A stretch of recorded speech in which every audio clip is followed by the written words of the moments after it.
BRK న్యాయవేదికకు స్వాగతం. మన దేశం కోర్టులో వచ్చే కేసుల్లో అతి ఎక్కువగా నమోదవుతున్న కేసుల్లో కుటుంబ ఆస్తుల తగాదాలకు సంబంధించిన కేసులు కూడా ఉన్నాయి. అన్నదమ్ముళ్ళు మధ్య వచ్చే ఆస్తి గొడవల వివాద పరిష్కారానికి స్నేహపూర్వకంగా వ్యవహరించడానికి కోర్టులు పర్యవేక్షించడానికి అలాగనే మధ్యవర్తిత్వం చేయాల్సిన అవసరం కోర్టులకు ఉంది. అలాగనే కుటుంబ ఆస్తులు లేదా వంశపారంపర్యంగా వచ్చే ఆస్తుల వివాదాలను కోర్టుల ద్వారా ఎలా పరిష్కరించుకోవచ్చు అనే దానిపై ఈరోజు న్యాయవేదికలో చర్చించుకుందాం. మనతో ప్రముఖ అడ్వకేట్ వెంకటస్వామి గారు ఉన్నారు. నమస్కారం సార్. ఓకే, మొత్తానికైతే మన దేశంలో కుటుంబాల్లో ఎక్కువగా వచ్చే సమస్యలు ఏంటంటే కుటుంబ సమస్యలు ఒకటి, కుటుంబ గొడవలకు సంబంధించిన విషయాల్లో కూడా ఈ ఫ్యామిలీ కోర్టులు కూడా కిక్కిరుస్తూ ఉంటాయని చెప్పేసి అంటారు. ఆ తర్వాత ఆస్తి గొడవల విషయంలో అంటే కొన్నిసార్లు ఏమో బయట వాళ్ళు తమ ఆస్తిని కబ్జా చేశారని చెప్పేసి కేసులు పెట్టుకుంటుంటారు.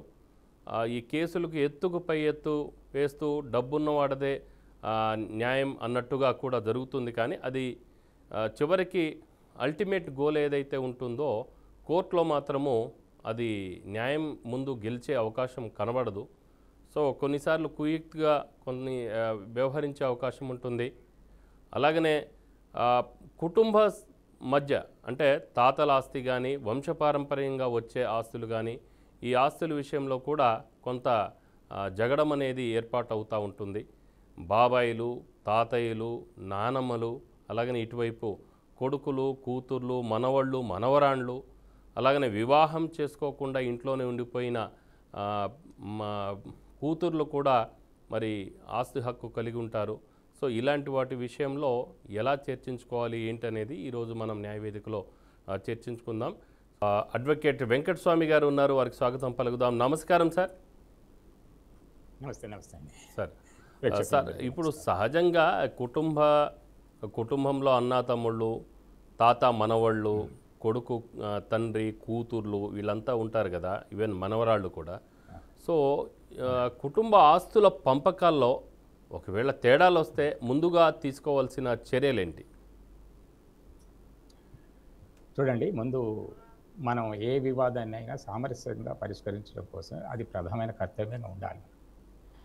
అలా కాకుండా సామరస్యంగా కాకుండా ఈ మధ్యలో గొడవలు పెట్టుకున్నప్పుడు అట్లయితే మాత్రం ఆ మ్యాటర్ కోర్టుల వరకు వెళ్ళిపోతుంది.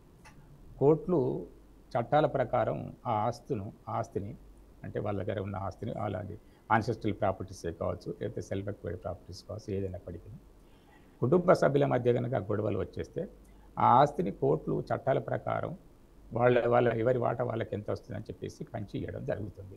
చట్టం ప్రకారం ఒక డిగ్రీ పాస్ చేసి మీకు ఇంత ఆస్తి మీ వాటాకి ఇంత వస్తుందని చెప్పేసి ఒక డిగ్రీ ఇవ్వడం జరుగుతుంది. కానీ దానికంటే ముందు ఏదంటే కోర్టులోకి ఒకసారి కేసు వెళితే అది ఒకసారి సంవత్సరం తీసుకోవచ్చు, 2 సంవత్సరాలు తీసుకోవచ్చు. టైం అనేది దానికి కొద్దిగా లిమిటేషన్ అంటూ కొద్దిగా చెప్పడానికి లేదు. కారణాలు చాలా ఉంటాయి. అది అడ్మినిస్ట్రేషన్ ప్రాబ్లం కావచ్చు, ఇంకేమైనా కావచ్చు. అయితే ముందు ఈ ఆస్తులు అంటే ఏంటి, ఎన్ని రకాల ఆస్తులు ఉంటాయి? ఆస్తులు అంటే 2 రకాలుగా ప్రధానంగా మనం ఒకటి గమనించుకోవాలి. వ్యక్తిగత ఆస్తులు కొన్ని అంటే మనకు ప్రైవేట్ ప్రాపర్టీస్ ఉంటాయి, లేదంటే జాయింట్ ఫ్యామిలీ ప్రాపర్టీస్ ఉంటాయి. తర్వాత ఈ సెల్ఫ్ ఎక్వైర్డ్ ప్రాపర్టీస్ ఉంటాయి. ఈ జాయింట్ ఫ్యామిలీ ప్రాపర్టీస్ విషయంలో మాత్రమే ఈ గొడవ వచ్చేస్తుంది. ఈ మధ్యకాలంలో ఏంటంటే సెల్ఫ్ ఎక్వైర్డ్ ప్రాపర్టీస్కి అయినప్పటికీ ఆ వ్యక్తి యొక్క కొడుకులు తర్వాత లేదంటే కూతుళ్ళు వీళ్ళంతా ఆస్తి మాకు పంచేయండి అని చెప్పి గొడవ పెట్టడానికి ప్రయత్నం చేస్తున్నారు. వాస్తవానికి అయితే సెల్ఫ్ ఎక్వైర్డ్ ప్రాపర్టీ అవుతుందంటే స్వతహాగా తన సహజీతంతో సంపాదించుకున్న ఆస్తి ఏ వ్యక్తి కనుక ఉంటే ఆ వ్యక్తి బ్రతుకున్నంత కాలం ఆ వ్యక్తిని మీద ఎలాంటి ఫోర్స్ తీసుకోవడానికి కానీ కుటుంబ సభ్యులు ఎలాంటి అంటే కొడుకులు కానీ కూతుళ్ళు కానీ లేకపోతే మనమలు కానీ ఇంకెవరు కానీ అతని మీద ఎలాంటి ఒత్తిడి తీసుకోవడానికి చట్టం అసలు ఒప్పుకోదండి. అతను బ్రతుకున్నంత కాలం ఆస్తిని అతనే అనుభవించడానికి వీలవుతుంది. అలా కాకుండా ఒకవేళ ఆ వ్యక్తి ఎలాంటి డాక్యుమెంట్లు రాయకుండా చనిపోతే అప్పుడు ఆ ఆస్తిని ఎలా పంచేయాలి అంటే వారసులకు ఎలా ఈ ఆస్తిని పంచేయాలి అనే విషయంలో కొన్ని నిర్దేశకమైన మనకు చట్టాలు ఉన్నాయి. అందుకనే హిందువులకైతే హిందూ సక్సెషన్ యాక్ట్ ఒకటి ఉన్నది. అదే ముస్లిమ్స్ అయితే ముస్లిం పర్సనల్ లాస్ ఉన్నాయి ప్రాపర్టీ విషయంలో. అదే జనరల్గా ఏంటంటే ఇండియన్ సక్సెస్ యాక్ట్ ఏదైనా వేరేళ్ళకి ఇట్లాంటి హిందువులకు సంబంధించిన హిందూ సక్సెస్ యాక్ట్ కాకుండా ఇతరత్ర వాళ్ళు ఎవరు ఉంటే వాళ్ళందరికీ ఈ ఇండియన్ సక్సెస్ యాక్ట్ ప్రకారం ఆ ఆస్తుల పంపకం జరుగుతుంది. ఈ సక్సెస్ అని అంటే వారసులు అనేది ఎవరు వారసులు అనే విషయాన్ని ఈ సక్సెస్ యాక్ట్లో కేటగిరికల్ చెప్పండి. మొట్టమొదటిగా ఏంటంటే ఒక వ్యక్తి చనిపోతే అతనికి వారసులు ఎవరెవరు ఉంటారంటే తన కొడుకు, కూతుళ్ళు, తర్వాత మనమలు, ఆ తర్వాత వాళ్ళందరూ కూడా ఫస్ట్ క్లాస్ లీగల్ ఎయిర్స్ అని ఒక చార్ట్ ఉంటుందండి. ఆ చార్ట్ ప్రకారం చేయబడుతుంది. రెండవది ఏంటంటే ఇంకోటి సెకండ్ క్లాస్ లీగల్ ఎయిర్స్ అని కూడా మనకు ఈ సక్సెషన్ యాక్ట్లో చెప్పబడి ఉంటుందండి. సెకండ్ క్లాస్ లీగల్ ఎయిర్స్ అని అంటే ఎవరు అని అంటే ఈ కొడుకులు, కూతుళ్ళు, తర్వాత వీళ్ళు కాకుండా ఇతర వాళ్ళు అంటే అన్నదమ్ముల పిల్లలు వాళ్ళు వీళ్ళు ఎవరు లేకుంటే ఫస్ట్ క్లాస్ లీగల్ ఎయిర్స్ లేని పక్షంలో ఈ సెకండ్ క్లాస్ లీగల్ ఎయిర్స్ అంటే అన్నదమ్ముల పిల్లలు, అన్నదమ్ములు వీళ్ళందరూ సెకండ్ క్లాస్ లీగల్ ఎయిర్స్ కింద రావడం జరుగుతుంది. అట్లా కాకుండా ఇంకోటి ఉంటుంది kin and kids, third class legal heirs ఉంటుంది. కిన్ అండ్ కిడ్స్ అంటే ఇంకా వీళ్ళు ఎవరు లేకున్నారు అంటే కిన్ అండ్ కిడ్స్ అనుకోండి, అంటే రక్త సంబంధికులు, దూర బంధువులు వాళ్ళందరూ కూడా ఈ ఆస్తిలో తన వాటా కోసం మనం ప్రయత్నం చేస్తానికి వీలవుతుందంటే అట్లా వాళ్ళు నిరూపించుకోగలిగితే వాళ్ళకు కూడా ఆస్తిలో భాగం వస్తుందండి. అలా కాకుండా ఎవ్వరు లేరు అనుకుంటే అది ఆ ప్రాపర్టీ ఖచ్చితంగా ప్రభుత్వం వారికి వెళ్ళిపోతుంది. లక్ష్మి గారు చెప్పండి అండి, మీరు చెప్పండి. లక్ష్మి గారు చెప్పండి. చెప్పండి లక్ష్మి గారు చెప్పండి. లాయర్ గారు నమస్తే అండి. నమస్తే అండి. నమస్తే అండి, చెప్పమ్మా. హలో నమస్తే అండి, నేను అమలాపురం నుంచి చేస్తున్నానండి. లాయర్ గారు వింటున్నారండి, మీ సమస్య ఏంటో చెప్పండి. మాకు మా మావయ్య గారు ఇచ్చిన పొలం మాకు 3 కొంచాల భూమి ఉందండి, కొబ్బరి తోట. అది మీ నాన్నగారి మీ ఆయన గారి వాళ్ళ ఫాదరా? హలో మీ మామగారు అంటే ఎలా? మావయ్య గారు మాకు ఇచ్చారండి, మావయ్య గారిది అది. కానీ మా వారు అయితే 5 సంవత్సరాల కింద హార్ట్ వచ్చి పోయారండి. అది 5 ఆ భూమి నిమిత్తంగా ఏమి కాగితాలు లేవండి. మా ఆర్ఐ గారు ఎంఆర్ఓ గారి దగ్గరికి వెళ్తే ఆర్ఐ గారిని అయ్యి సర్వే చేయమన్నారండి, చేశారు. అది చుట్టుపక్కల అందరిని అడిగారు, మా భూమి అని అందరూ కూడా చెప్పారు. అది ఏం చెయ్యాలో మాకు అర్థం అవట్లేదండి. మాకు చెందడానికి ఆన్లైన్ ఎక్కుదానికి ఏం చెయ్యాలో మాకు చెప్పాలండి మీరు. అయితే ఒక్కటండి, ఇప్పుడు మీ మామగారికి మీ మామగారి పేరు ఆస్తి ఉన్నట్లు మీరు రికార్డు కావాలండి. రికార్డ్స్ ఆస్తి లేదు. మీరు ఎట్టి పరిస్థితిలో ప్రతి భూమికి ఒక హక్కుదారు ఉంటాడండి ఎప్పుడైనా. ఒకవేళ ఎలాంటి హక్కుదారు లేకుంటే అంటే ఓనర్షిప్ లేకుండా భూమి ఉండాలని, ఒకవేళ ఏ భూమికైనా ఓనర్ కనుక లేకుంటే అది గవర్నమెంట్ ఓనర్షిప్ అయినట్టుగా మనం భావించాల్సి వస్తుంది. ఖచ్చితంగా మీరు ఎంఆర్ఓ ఆఫీసులు, సంబంధం మండల రెవెన్యూ ఆఫీసులో కానీ, లేదంటే ఆర్డీఓ ఆఫీసులో కానీ, జిల్లా కలెక్టర్లు కానీ, లాస్ట్కు తర్వాత సిసిఎల్ కానీ దానిలో ఎక్కడనో ఒక ఈ సర్వే నెంబరు ఏ వ్యక్తికి చెందిందనే రికార్డు మాత్రం కంపల్సరీ ఉంటుందండి. కొద్దిగా మీరు ఓపిక తెచ్చుకొని ఆఫీసుల చుట్టూ వాళ్ళకి అప్లికేషన్ పెట్టేసి వాళ్ళ దగ్గర నుంచి రికార్డు సంపాదించిన తర్వాత ఈ భూమి మీ మామగారికి ఎలా వచ్చిందో మీరు నిరూపించుకోగలిగితే ఎట్టి పరిస్థితుల్లో ఆ భూమి మీ మామగారి కొడుకుకు చెందుతుంది. మీ కొడుకు చెందంటే ఆయన చనిపోయింది కాబట్టి ఆటోమేటిక్గా మీకు మీ కుమారులకు కానీ మీ కూతుళ్ళకు కానీ దానిలో వాటా వచ్చేస్తుంది. కాబట్టి మీరు రికార్డు క్రియేట్ చేయడం కాదు, సంపాదించడానికి రికార్డు ఖచ్చితంగా ఉండాలండి. లేకుంటే కోర్టు వారు కూడా చేయగలిగింది ఏమి ఉండదు, అందులో మీరు గుర్తుపెట్టుకోవాలి. కాబట్టి రికార్డ్స్ కోసం మీరు ప్రయత్నం చేయండి. లేదు అని అంటే ఒక సెల్ఫ్ డిక్లరేషన్ ఇవ్వండి. అప్పుడు ఒకవేళ ఈ ఎంఆర్ఓ గారు డిక్లేర్ చేసి ఎస్ మేము ఎంక్వైరీ చేసాం, గ్రామ సభ నిర్వహించాం, గ్రామ సభలో ఈ భూమి వీళ్ళ వారిది అని చెప్పేసి తీర్మానం జరిగిందంటే అప్పుడు మీ పేరు మీద పట్టా ఇచ్చేయడానికి అవకాశాలు ఉంటుంది. అట్లా పట్టా ఇచ్చేస్తే మీకు దాని మీద రైట్ వస్తుంది.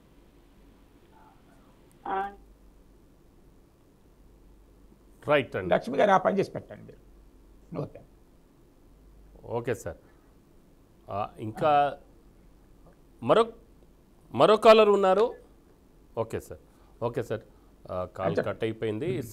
సార్ అన్నదమ్ముల మధ్య ఆస్తి తగాల పరిష్కార మార్గాలు ఏమైనా చూపిస్తారా? అంటే కోర్టుకు వెళ్లాల్సిన పరిస్థితే రావాలా, లేకుంటే అంటే కోర్టుకు వెళ్ళక ముందే ఈ పెద్ద మనుషుల పరిష్కారం అని అంటారు కదా, అది ఎంతవరకు దానికి న్యాయం చేసే అవకాశం ఉంటుంది? చట్టబద్ధంగా ఉంటుంది. చట్టబద్ధమైనది ఖచ్చితంగా అండి. చట్టబద్ధం అండి. ఫ్యామిలీ మెంబర్స్ సెటిల్మెంట్స్ అండి. అన్నదమ్ములు కూర్చొని ఒక సెటిల్మెంట్ అగ్రిమెంట్ రాసుకొని దాన్ని రిజిస్ట్రేషన్ చేసుకోవచ్చు అండి. ఆస్తుల విషయంలో ఎన్ని ఆస్తులు ఉన్నాయి వాళ్లకు, వాళ్ళ వాటాలు ఎంత అని వాళ్ళు అగ్రి అయ్యి దాన్ని మొత్తం డివైడ్ చేసి, ప్రాపర్టీని అంతా డివైడ్ చేసి అన్నదమ్ములు పంచుకున్న తర్వాత దాన్ని రిజిస్ట్రేషన్కి వెళ్ళవచ్చండి. ఆ రిజిస్ట్రేషన్ కోర్టు కూడా గుర్తిస్తుందండి. ఆ తర్వాత ఒకసారి రిజిస్ట్రేషన్ అయిందంటే ఆటోమేటిక్గా దాని హక్కులన్నీ వాళ్ళకే సంభవిస్తాయంటే సంక్రమిస్తాయి. కాబట్టి మీరు బాధపడాల్సిన లేదు. అంటే ఇది అంతా కూడా కోర్టు ఇలక ముందే జరుగుతుంది. అది అమికబుల్గా ఉంటున్నప్పుడు మాత్రమే. ఒకవేళ అలా కాకుండా ఈ అన్నకి ఎక్కువ వచ్చేసింది, నాకు ఈ భూమి సరిగా వస్తలేదని చెప్పేసి భార్యల మాటలు పట్టుకోనో లేకపోతే అత్తమామల మాటలు వినో అన్నదమ్ములు కలహించుకుంటే మాత్రం అది తప్పకుండా కోర్టు వారి పరిధిలోకి వెళ్ళిపోద్ది. ఎవరో ఒకరు కోర్టులో సూట్ ఫర్ పార్టిషన్ వేసుకోవాల్సి వస్తుంది. వేసుకొని ఈ ప్రాపర్టీని మీ అన్నదమ్ములం మాకు దీన్ని సమానంగా ఇవ్వండి బాబు అంటే కోర్టు ఆ వాల్యుయేషన్ బట్టేసి ఆ భూమిని సమానంగా వాళ్లకు పంచిచ్చేసి ఒక degree, preliminary degree first pass చేస్తుంది. ఆ తర్వాత ఫైనల్ డిగ్రీ అని ఒక కమిషన్ వేసేసి ఆ భూమిని అందరి వాటాలు సమానంగా వేసేసి వాళ్ళకి ఇచ్చేసి రిజిస్ట్రేషన్ కూడా కోర్టు వారి ద్వారా మీరు పొందవచ్చు. అట్లా పరిష్కారం. ఇంకొకటి గుర్తుపెట్టుకోండి, ప్రతి డిస్ట్రిక్ట్ కోర్టులో ఖచ్చితంగా ఒక డిస్ట్రిక్ట్ లీగల్ ఎయిడ్ సెంటర్ ఒకటి ఉంటుందండి, ప్రీ లిటిగేషన్. అక్కడ కూడా వేసేసుకుంటే కూడా వాళ్ళు కూడా ఆల్మోస్ట్ ఆల్ కోర్టు వ్యవహారంలో ఉంటుంది కనుక అక్కడ కూడా ఆ కేసును పరిష్కరించడానికి వీలైంది.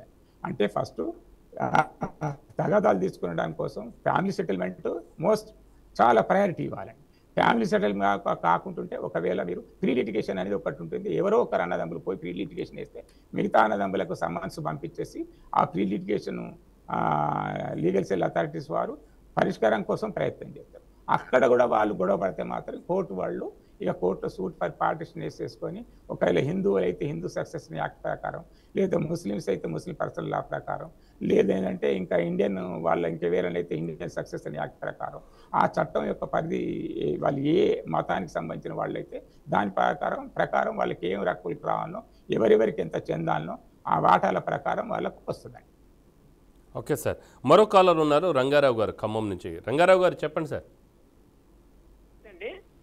చెప్పండి రంగారావు గారు చెప్పండి. ముందుగా బీఆర్కే న్యూస్ ఛానల్ వారికి హృదయపూర్వక ధన్యవాదాలు. నా పేరు తోట రంగారావు, ఖమ్మం అండి. నా సమస్య ఏంటంటే నేను 1992లో నా సొంతంగా నేను కష్టపడి డబ్బులతోని ఒక స్థలం ఉంది కదా, స్థలం కొనుక్కున్నాను లాయర్ గారు. అయితే అప్పుడు రిజిస్ట్రేషన్కి నాకు డబ్బులు లేక ఇబ్బంది ఉండి 30 గజాలకు రిజిస్టర్ చేయించుకొని మిగతా 70 గజాలు ఆ ఓనర్తో, అయ్యా నా డబ్బులు లేవు కొంచెం టైం ఇస్తే మళ్ళీ ఉన్నప్పుడు చేయించుకుంటే నీ ఇష్టం రంగారావు, నీకైతే కంప్లీట్గా మొత్తం రాసేస్తున్నా, నువ్వు ఎప్పుడైనా చేయించుకోవచ్చు, నీ ఇష్టం అని చెప్పి నాకు కాగితం రాయించిన 30 గజాలకు రిజిస్టర్ చేయించున్నా ఆ లాయర్ గారు.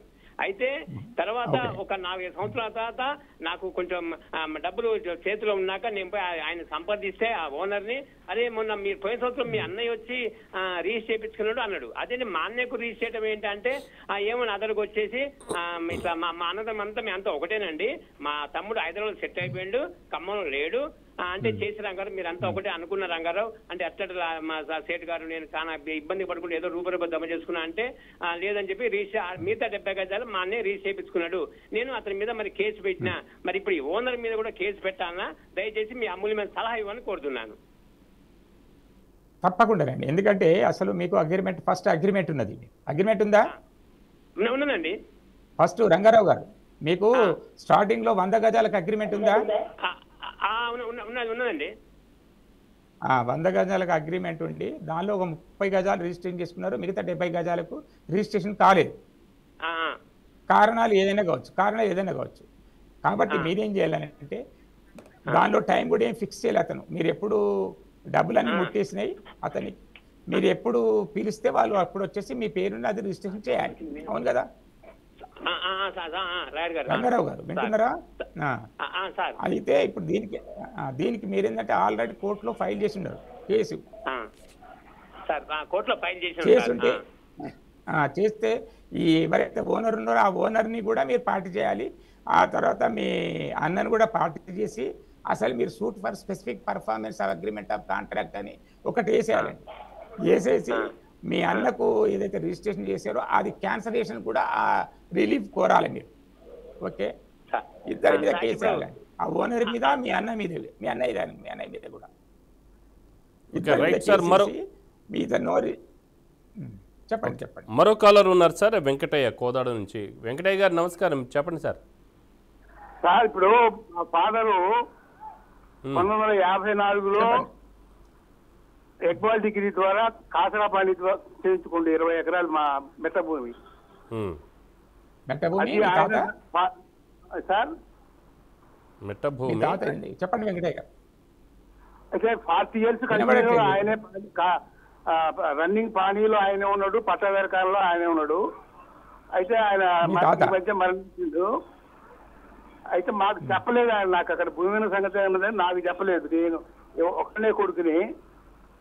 అయితే ఇప్పుడు మేము అది మాకు తెలవకుండానే, మాకు నోటీస్ చేయకుండానే అక్కడ ఉన్న ఎంఆర్ఓ వేరే అక్కడ ఆక్యుపెంట్స్ కి పాస్బుక్ ఇచ్చేసిండు. పాస్బుక్ ఇచ్చేసి ఎంతకాలం అవుతుందండి? పాస్బుక్లు ఇచ్చేసి కూడా ఒక 10 సంవత్సరాలు అవుతున్నట్టుందండి. మరి 10 సంవత్సరాల నుంచి మీరు ఏం చేస్తున్నట్లు? మాకు తెలవదు అక్కడ భూమి సంగతి. మాకు అక్కడ వేరే భూమి సంగతి మీకు తెలియదా? తెలియదు.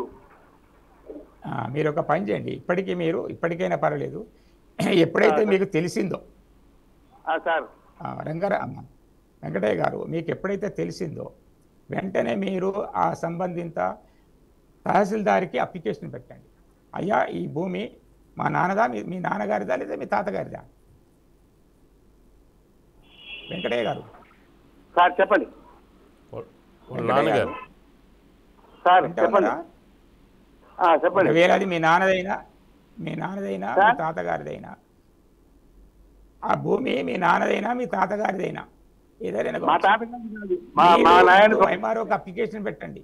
ఈ భూమికి యజమాని మా నాన్నగారు లేదంటే మా తాతగారు, ఆ భూమి మాకు చెందుతుంది, మమ్మల్ని విచారించకుండానే మీరు ఎలాంటి ఎంక్వైరీ చేయకుండా వేరే వాళ్లకు ఈ పట్టా ఇష్యూ చేశారు కనుక ఆ పట్టాని క్యాన్సిల్ దాని స్థానంలో మా పేరు ఎక్కించేసి రికార్డులో ఎక్కించేసి దానికి మా పట్టాలు ఇవ్వాలని మీరు ఒక అప్లికేషన్ పెట్టండి.